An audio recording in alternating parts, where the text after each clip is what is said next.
ஆயிரம் பாவையர் பார்வையில் பட்டும் உன்மேல் விழுந்தன கண்கள்.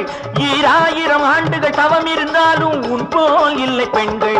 1000 பாவையர் பார்வையில் பட்டும் உன்மேல் விழுந்தன கண்கள். 2000 ஆண்டுகள் தவம் இருந்தாலும் உன் போல் இல்லை பெண்கள். உன் போல் இல்லை பெண்கள். வேளைக்கு வேளை புது ரோஜா வேண்டுகின்ற ஒரு மகாராஜா. வேளைக்கு வேளை புது ரோஜா வேண்டுகின்ற ஒரு மகாராஜா. மலருக்கு மலர் ஒரு சுவை கண்டான் வாடா மலராய் உனை கண்டான். நித்தம் நித்தம் ஒரு புத்தம் புதிய சுகம் நான் தேடினேன். இளமை கொஞ்சம் தலைமை தாங்கும் உனை என்றும் நாடினேன்.